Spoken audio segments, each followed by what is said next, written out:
राधिका की कहानी न केवल एक व्यक्ति की थी, बल्कि यह समाज में व्याप्त गहरी मानसिकता की कहानी थी।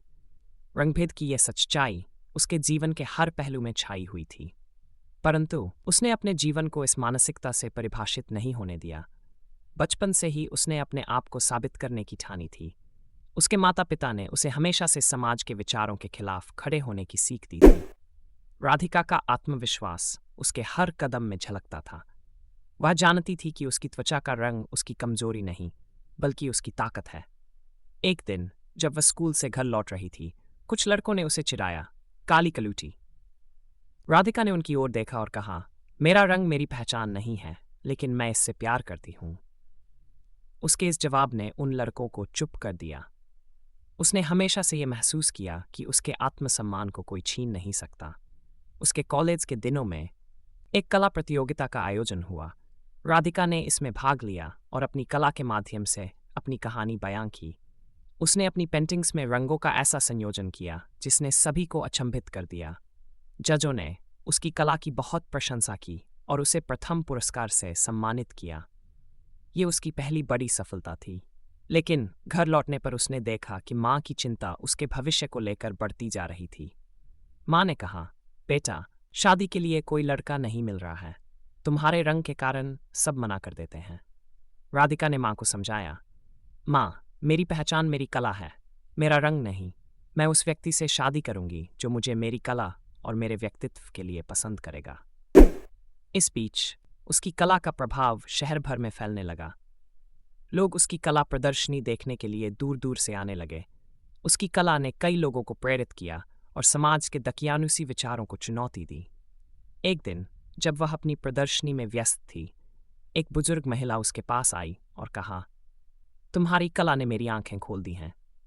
मैंने हमेशा से अपनी पोती से कहा कि वह गोरी है, इसलिए सुंदर है, लेकिन तुम्हारी कला देखकर मुझे समझ आया कि सुंदरता सिर्फ रंग में नहीं होती। राधिका ने मुस्कुराते हुए कहा, धन्यवाद आंटी, मेरी कला का उद्देश्य ही यही है कि हम अपनी पहचान को उसके रंग से न परिभाषित करें। हालांकि समाज का एक बड़ा तबका अभी भी उसके खिलाफ था। कई लोग उसे ताने मारते, लेकिन राधिका ने कभी हार नहीं मानी। उसने अपनी कला को एक आंदोलन का रूप दे दिया। सोशल मीडिया पर उसका कैंपेन, मैं काली हूं और मैं खूबसूरत हूं, लोगों के दिलों में जगह बनाने लगा। इस आंदोलन ने कई काले रंग की लड़कियों को प्रेरित किया कि वे अपने रंग को अपनी कमजोरी न समझें। राधिका की कहानी ने उन्हें हिम्मत दी कि वे अपने सपनों का पीछा करें और समाज के तानों की परवाह न करें। फिर एक दिन राधिका को एक प्रतिष्ठित विश्वविद्यालय से कला के क्षेत्र में पढ़ाने का आमंत्रण मिला। ये उसकी मेहनत का फल था और उसने गर्व से इस प्रस्ताव को स्वीकार कर लिया। उसकी माँ की आंखों में आंसू थे, लेकिन वे खुशी के आंसू थे। राधिका की शादी का सवाल अब भी बना हुआ था, लेकिन उसने इस पर ध्यान नहीं दिया। उसने सोचा, शादी जीवन का केवल एक हिस्सा है, लेकिन मेरा जीवन मेरी कला है। उसने खुद को पूरी तरह से अपनी कला में डुबो दिया। रणविजय से उसकी मुलाकात एक कला प्रदर्शनी में ही हुई थी। वह एक युवा लेखक था और उसने राधिका की कला में गहरी रुचि दिखाई। उनकी बातचीत कला से शुरू होकर जीवन के विभिन्न पहलुओं तक बढ़ी। रणविजय ने राधिका से कहा, तुम्हारी कला में वो गहराई है जो शब्दों में नहीं बयां हो सकती। तुमने जो किया है वो समाज के लिए एक मिसाल है। राधिका ने उसकी बातों में ईमानदारी देखी और धीरे धीरे उनके बीच दोस्ती गहरी होती गई। कुछ महीनों बाद रणविजय ने राधिका को प्रपोज किया। उसने कहा, मैं तुमसे प्यार करता हूं और मैं चाहता हूं कि हम मिलकर समाज को एक नई दिशा दिखाएं। राधिका ने उसकी पेशकश को स्वीकार कर लिया। उनकी शादी एक साधारण समारोह था, लेकिन उसमें प्यार और समझ की गहराई थी। यह शादी समाज के लिए एक संदेश थी कि प्यार रंग नहीं देखता, केवल दिल देखता है। राधिका और रणविजय ने मिलकर समाज में रंगभेद के खिलाफ काम करना शुरू किया। उन्होंने कई कार्यशालाएं आयोजित की और लोगों को इस मानसिकता से बाहर निकलने के लिए प्रेरित किया।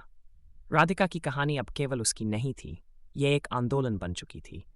उसकी पहचान अब केवल उसकी कला या रंग से नहीं थी, बल्कि उसके प्रयासों और समाज में बदलाव लाने की उसकी इच्छा से थी। उसने साबित कर दिया कि रंगभेद की बेड़ियों को तोड़ा जा सकता है और प्यार की शक्ति से समाज की सोच बदली जा सकती है। उसकी कहानी ने अनगिनत लोगों को प्रेरित किया और उन्हें अपने सपनों का पीछा करने का साहस दिया। आखिरी में राधिका ने कहा, मैंने ये यात्रा अकेले शुरू की थी, लेकिन अब हम सब मिलकर इसे आगे बढ़ाएंगे। क्या आप हमारे साथ हैं? क्या आप प्यार को रंग से ऊपर मानेंगे?